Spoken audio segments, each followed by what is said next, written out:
Bienvenidos amigos televidentes a Pensamiento Crítico en este día miércoles y hago la aclaración por motivos de salud. Estoy pregrabando 2 veces por semana, así que esta transmisión que van a ver la he pregrabado el día martes 25. Tenemos en el primer bloque a la ministra de Inclusión Económica y Social, Lidis Larrea, con quien vamos a hacer una evaluación de los avances en los trabajos de reconstrucción y de atención a la ciudadanía de Esmeraldas y de Manabí. Señora ministra, muy buenos días, gracias por haber aceptado nuestra invitación. Bueno, el 16 de abril todos los ecuatorianos y el mundo entero incluso lamentó el suceso del movimiento telúrico, el terremoto que afectó al Ecuador y fundamentalmente a las provincias de Esmeraldas y de Manabí. Han pasado 6 meses. ¿Cuál es la evaluación que usted puede hacer como responsable del Ministerio de Inclusión Económica y Social? Carlos, muy buenos días. Así es, son 6 meses de una tragedia a la cual no estábamos preparados. Pienso que ningún país puede estar ni puede predecir lo que haya pasado. Pienso también que el gobierno nacional actuó en una forma rápida, responsable y sobre todo con una planificación, una vez que se puso a buen recaudo, si se puede decir así, a todas las y los ciudadanos que estaban en peligro. Nosotros arrancamos con 65 albergues y 214 refugios para poder tener ahí a más de 3.000 familias en los albergues y unas 6.000 familias en los refugios. Estas fueron las cifras entre Manabí y Esmeraldas que inician el 16 de abril. Estamos hablando de 9.000 familias en total. Por supuesto. Que no necesariamente son las afectadas. No, por supuesto que no fueron personas que salieron de sus viviendas por temor, por estar a buen recaudo. Estábamos hablando de más de 33.000 personas que estuvieron fuera de sus hogares, en sus casas. Unas habían perdido casas, otras estaban por temor, otras estaban con sus viviendas en mal estado. Luego de esto comienza la organización y planificación de los albergues, Carlos, donde pudimos organizar a los damnificados ya según el grado del desastre que habían tenido ellos, sin casas, que era lo que les había pasado. En la actualidad nosotros contamos con 23 albergues, 1.700 familias y 81 refugios. En los refugios, cuando hablamos de refugios, no son manejados directamente por nosotros. Nosotros administramos solo los albergues. Los refugios son sitios improvisados que nosotros hemos venido visitando, ayudando, porque son personas que no han querido estar dentro de los albergues, que no han ido. Pero son refugios donde pueden estar una familia, 2 familias, 3 familias. No son grandes asentamientos o grandes sitios donde se congregan familias. Esta tragedia visibiliza además otro tipo de problemas, señora ministra. El tema de los albergues y refugios, bueno, aglutina a las personas afectadas en el sentido que han perdido sus viviendas o que a lo mejor tienen algún riesgo de volver a las viviendas por temas estructurales. Pero ahí se presenta también un drama humano, y el drama humano termina siendo también de convivencia, porque pueden haber madres de familias con sus hijos cuyo padre puede estar ausente, pueden existir familias enteras, o pueden incluso estar huérfanos. En ese sentido, Carlos, ¿cómo lo están manejando? Así es. Luego de 6 meses ya la convivencia tiene obviamente sus problemas. Son 6 meses debajo de una carpa, son 6 meses que han pasado donde al inicio se conformó una gran familia, como ellos lo manifestaban, y sigue habiendo mucha armonía dentro de los albergues. Hay un plan muy bien diseñado donde donde se diseñó cuáles eran los roles de cada uno y qué tenían que hacer los albergados, en este caso, para que ellos se sientan partes que eran de la construcción de ese espacio que iba a ser su hogar. Están asumiendo roles. Por supuesto, en el tema de administración de alimentos, en el tema de limpieza, en el tema de cuidado de niños, conjuntamente con nosotros que administramos los albergues, MIES, Fuerzas Armadas y obviamente Salud, que siempre ha estado ahí, amparados también con el Ministerio Coordinador de Seguridad, el MICSE.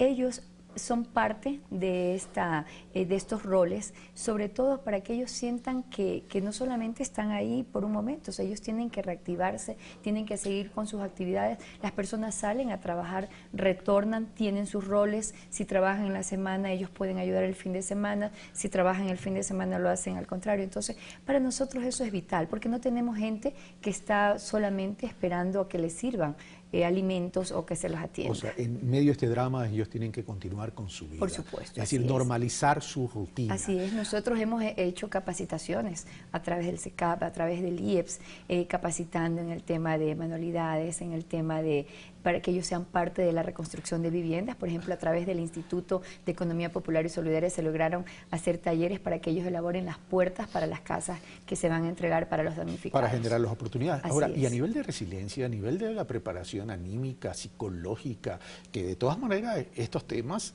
son una realidad y se presentan en la cotidianidad de estas personas que han sufrido este drama. Así es, ese es nuestro fuerte, la ayuda humanitaria, esa ayuda social, esa ayuda solidaria, psicológica del Ministerio. Nosotros tenemos nuestros técnicos, nuestras personas que están ahí dentro, conversando siempre con las familias, dándole un seguimiento, qué es lo que sucede. Tienen problemas como los que tienen en sus casas, Carlos, sino que están ahora bajo nuestra lupa y bajo nuestra responsabilidad. Entonces, actuamos ahí en forma inmediata. Cuando se trata con problemas de niños, nosotros velamos por niños, adultos mayores, personas con discapacidad, con jóvenes. Entonces, ese entorno familiar viene siendo una responsabilidad del gobierno a través del Ministerio de Inclusión Económica y Social. ¿En qué tiempo se estima que estas personas ya pueden reinsertarse a 100% de la normalidad de sus vidas?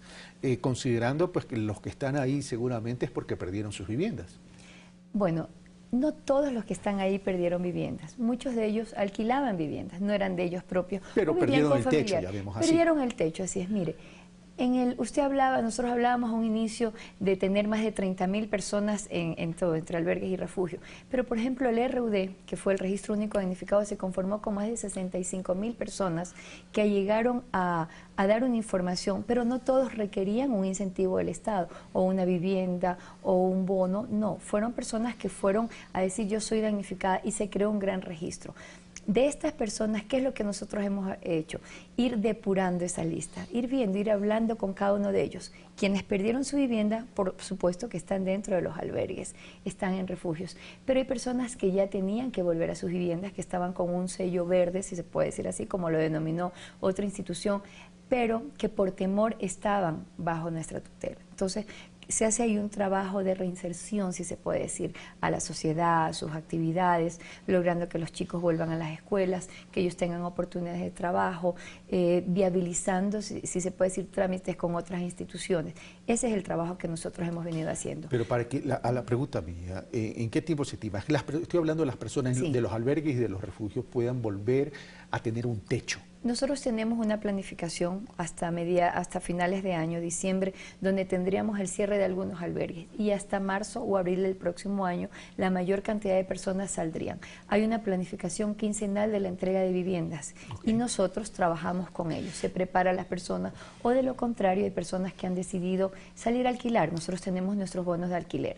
Nosotros hemos sacado de los albergues unas 800 familias a través de nuestros bonos, otras han salido con bonos de otras instituciones, pero lo que nosotros queremos es concientizar y tener corresponsabilidad de los damnificados. ¿Podemos cuantificar esos bonos de alquiler a cuánto ascienden? Sí, nosotros hemos entregado en bonos de alquiler unos 2.500 bonos y en bonos de acogida 17.000 bonos.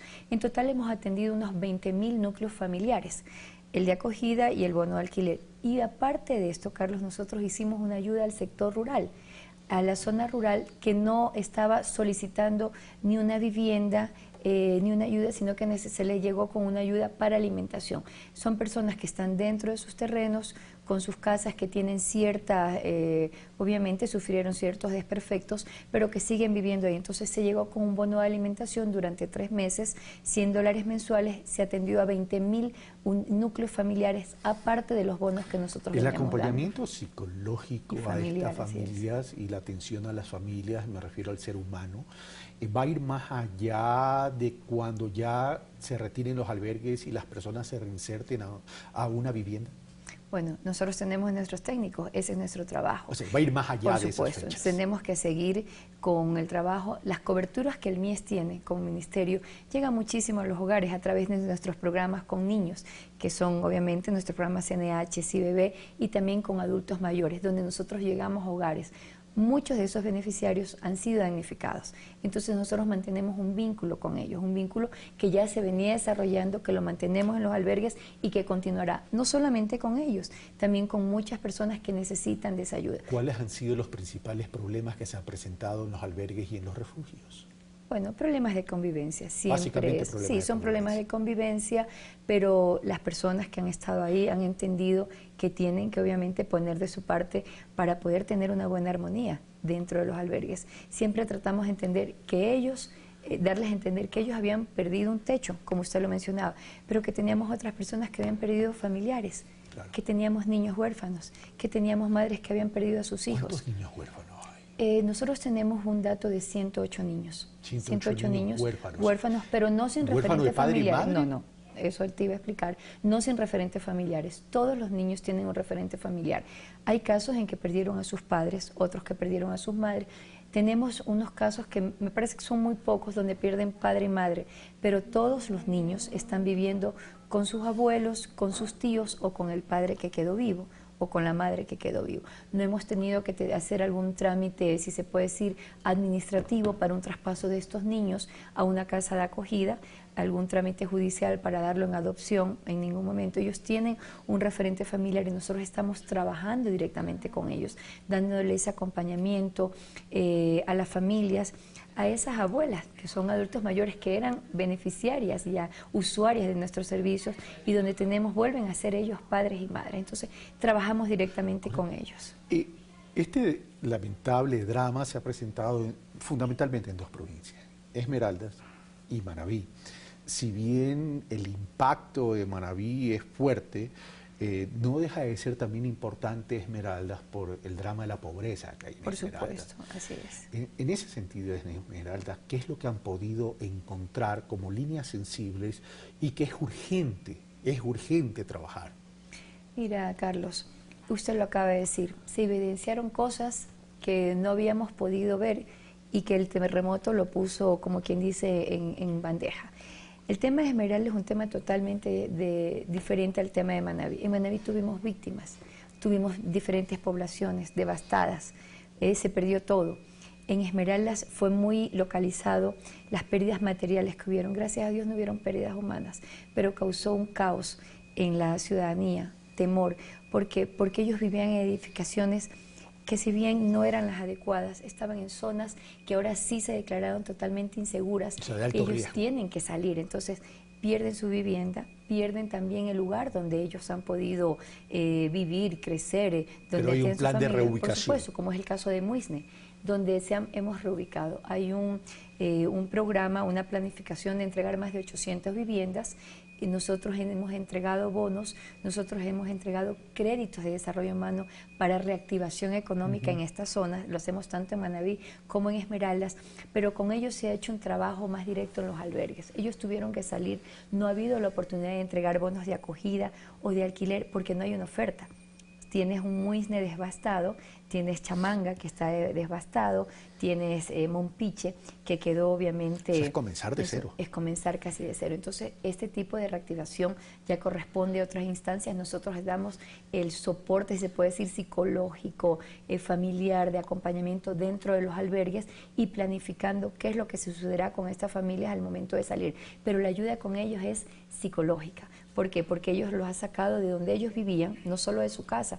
Ellos tal vez no pueden volver por las situaciones de que es una zona de alto riesgo y que no debe ser habitada. Entonces, la situación en Muisne, en Esmeraldas, es diferente, es un tema más psicológico de acompañamiento y, lógicamente, de una reactivación total en una parte de una provincia que, gracias a Dios, ha recibido en el último feriado la mayor cantidad de ecuatorianos en una reactivación turística comercial, lo que obviamente nos hace falta en Manabí. Gracias, señora ministra, por estar con nosotros y haber compartido este pequeño informe o breve informe sobre cómo se va avanzando luego de 6 meses en la restauración psicológica y también en términos de vivienda de los afectados. De familias, reconstrucción de vidas, que es lo que nosotros hemos estado haciendo. Muchas gracias, señora ministra. Gracias, Pero que este lamentable suceso, el terremoto, no solo visibilice la solidaridad en términos de querer ayudar, sino que también visibilice la importancia de lo que significa un verdaderos planes de desarrollo urbano, verdaderos planes de desarrollo local y territorial, donde los gobiernos autónomos descentralizados juegan un papel importante.